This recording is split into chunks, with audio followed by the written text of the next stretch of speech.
Si on parle sérieux, et je dis bien si on parle sérieux, en se basant sur ce que j'ai vu aujourd'hui, partant de son premier but où il part tout seul, encadré par 2 défenseurs, où celui-ci va réussir à se défaire et à tenir physiquement et à la course, pour venir finir malgré le gardien, ou qu'il s'agisse de sa prise de responsabilité au vu du fait qu'Huysen a écopé d'un carton rouge très tôt dans le match, Mbappé via son déplacement et à quel point il s'est amélioré dans ce secteur, pour se mettre en 1v1 contre son vis-à-vis, littéralement réussir à le fumer, pour Arda qui derrière aura juste à terminer devant la surface, et à quel point ce but était important, au vu du fait qu'en seconde période on subit logiquement à cause du carton rouge et coupé très tôt dans le match. S'ajoute à ça la main de Carvajal qui provoque un penalty pour la Sociedad, mais au final il aura tellement plié le travail rapidement, signant d'abord un début de saison stratosphérique. Pour moi, je vous le dis, actuellement, il est le meilleur joueur du monde. Aux côtés de Arda Güler, qui lui aussi, cette saison, c'est Mesut Özil. Les passes à gogo pour Mbappé, comment il se trouve facilement. Mais si on parle du joueur en lui-même, pour moi, il n'y a pas photo. Il s'est absolument amélioré dans tous les domaines où il était critiqué. On lui disait d'arrêter de faire le playmaker, que ça lui correspondait pas, etc. Aujourd'hui, il gère ça tranquillement. On le voit pivoter de surface en surface, de côté à côté. Que ce soit avec l'équipe de France ou le Real Madrid en continuité. Il est vraiment sur sa saison.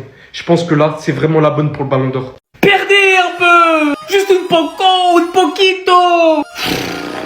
Non, c'est bon, il y en a marre. 2-1 à Alouetta, à 10 contre 11. Et là, pourquoi je suis énervé? Parce qu'il n'y a rien à dire aujourd'hui. Aujourd'hui, 0 head watch. Le Real mérite sa victoire. Mbappé a été très bon. Alors, je sais qu'il y en a qui veulent mettre un débat sur ce rouge ou pas rouge. Oui, mais c'était pas le dernier défenseur. Et je vais être très franc. Avant de vous dire ce que je pense, Archivovar a dit que ça aurait pas dû être un rouge direct. Voilà, c'est la version d'Archivovar et je vous la donne. Maintenant, mon avis personnel. Sur l'image, vous ne le voyez pas bien. Courtois est très avancé. Presque en dehors de la surface, il me semble. Alors oui, vous pouvez le voir, il reste Militao. Mais il y a quand même annulation d'une action de but. Il fonçait tout droit au but. Et même si on sait que Militao l'aurait probablement rattrapé, et que même Hussein, sans faire faute, l'aurait probablement rattrapé, la faute est présente. Pas forcément carton rouge pour dernier défenseur, mais carton rouge pour annulation d'action de but. Alors oui, c'est très sévère, mais c'est la règle. En tout cas, moi personnellement, c'est ce que je pense. Après, chacun son avis. Pour revenir sur le match, la Real Sociedad, il y avait la place. 2,75 d'expected goals, 23 tirs, mais seulement 4 pauvres tirs cadrés. Quand le Real, en 16 tirs, c'est 6 tirs cadrés. 4 sur 4, le Real garde la tête du championnat. 8 buts marqués, 2 buts encaissés. 12 points sur 12 possibles. Non, vous savez que j'attends que leur chute. Mais c'est clairement le meilleur match que j'ai vu cette saison du Real. Le plus abouti. Même réduit à 10, ils ont réussi à aller marquer le deuxième but. Comme vous pouvez voir, Arda Güler, il est parti marquer 12 minutes après l'expulsion du Hussein. Donc non, il n'y a rien à dire. Bravo, bien joué. Mais la saison est longue. Très longue. Plus longue que 90 minutes au Bernabéu. On s'attrape très vite. T'as des matchs comme ça où le Real Madrid joue et t'as l'impression qu'ils sont protégés par un champ magnétique, par une force invisible qui va faire en sorte qu'ils vont ni faire match nul, ni perdre le match. Parce qu'aujourd'hui, on a quand même assisté à une action folle, alors que le Real Madrid menait à 10 contre 11. Voit Tchouaméni dévier la frappe d'un joueur de la Sociedad. La frappe va frapper le premier poteau. Tu te dis que vas-y, elle va s'enrouler, elle va rentrer à l'intérieur. Eh bien non, elle vient frapper le deuxième poteau et elle va sortir. Comme quoi, quand c'est pas Courtois qui arrête les frappes, ses poteaux l'aident à faire des arrêts. Et le Real Madrid va gagner 2-1 aujourd'hui face à la Sociedad. Et Mbappé va donner la victoire au Real Madrid. Ce type-là, il est inévitable. Je sais pas, là, il est en mode projet quoi. Peut-être projet Lox, comme il a dit Konaté. Avec son high top, on peut pas l'arrêter. Avec son high top, il est inarrêtable. Soit sur ses prises de profondeur lorsqu'il va vers la cage. En 1v1, t'as l'impression qu'il va jamais rater. Et même sur la passe D qu'il va offrir à Arda. Arda qui lui fait la passe à la base. Mbappé qui va contrôler les doigts à la surface. Mais qui va quand même réussir à contourner son adversaire pour y rentrer. Pour offrir la passe D à Arda Güler. Alors que le Real Madrid avait déjà été réduit à 10. Puis t'as une faute de Hussein en dernier défenseur. Là, il permet au Real Madrid de faire un 4 sur 4. C'est les meilleurs buteurs de la Liga. Là, on est une année de Coupe du Monde. Et j'ai hâte de voir ce que ça va donner à la CDM. S'il est fort comme ça, en équipe de France, si ça plante et tout. Je sens qu'il va battre le record de but de la CDM de Miroslav Klose lors de la prochaine édition. Voilà, c'est déjà bouclé.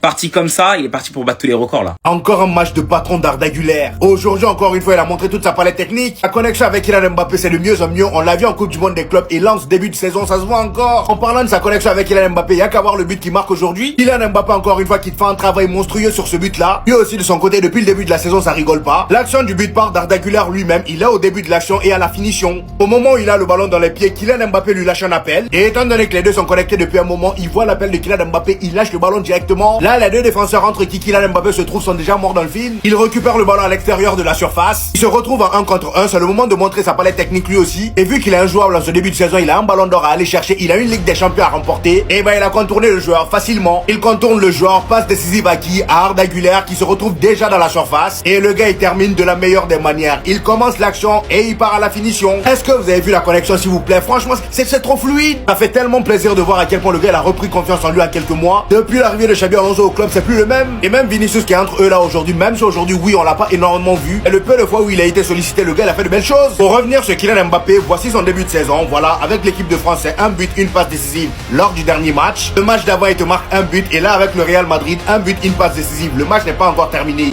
J'ai revu Mbappé Prime. J'ai revu Mbappé de Monaco 2017. J'ai revu Mbappé de ses premières saisons au Paris Saint-Germain. Personne va m'empêcher de dire qu'il redevient le meilleur joueur du monde actuellement. La prestation, les gars, quand il est en mode high show speed, quand il est en mode coureur de 100 mètres, mais qui peut l'arrêter? Quand il est en mode Tyson Gay, Usain Bolt, Asafa Powell, Noah Lyles, non, je mélange tout. Passe en retrait, mauvaise passe. Regardez, il est où? Quand on vous disait les dernières années, sa préparation, elle a pas été bien, elle a été compliquée avec le loft, avec les trucs, mais vous venez pas nous écouter. Mbappé avec une prépa normale, c'est ça. Un coup de rein, une vitesse, il est irrattrapable. Regardez la vitesse à laquelle il a déposé son défenseur. Là, il y en a un deuxième devant lui.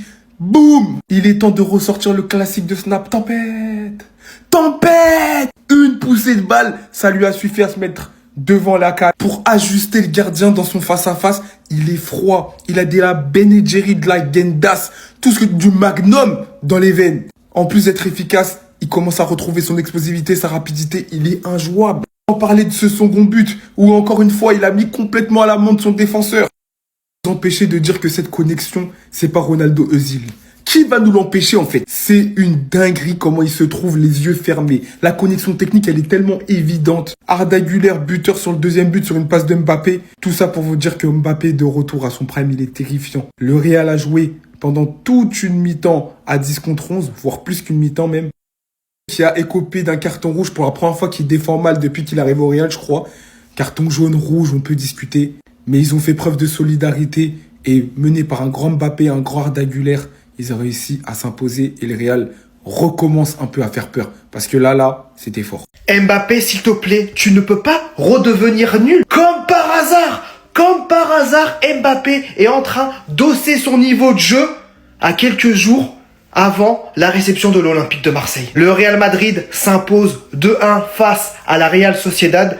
Kylian Mbappé, buteur et passeur. Sans parler de son côté décisif, il a fait un super match. En plus de ça, le Real Madrid a été réduit à 10 très tôt dans le match. Mais ils ont tout de même mis l'intensité, même si vers la fin, c'était un peu compliqué. Bon, après, normal, ils étaient à 10. Mais dans la globalité, le Real Madrid a affiché un beau niveau de jeu. Surtout, on le sait, Kylian Mbappé adore jouer contre nous. Je peux vous garantir, quand il joue au PSG, j'en avais marre de Kylian Mbappé. À chaque fois contre l'Olympique de Marseille, il se transformait en Cristiano Ronaldo Prime. Mardi, ça va être un match très compliqué, mais j'ai hâte de voir ça faire un premier gros test pour l'Olympique de Marseille. Sachant que hier, on va pas se mentir, on s'est régalé. Bon, même c'était Lorient réduit à 10. Mais dans le jeu, dans les performances individuelles de certains joueurs, on s'est régalé. Donc là, j'ai vraiment hâte d'être mardi. Madrid, on arrive.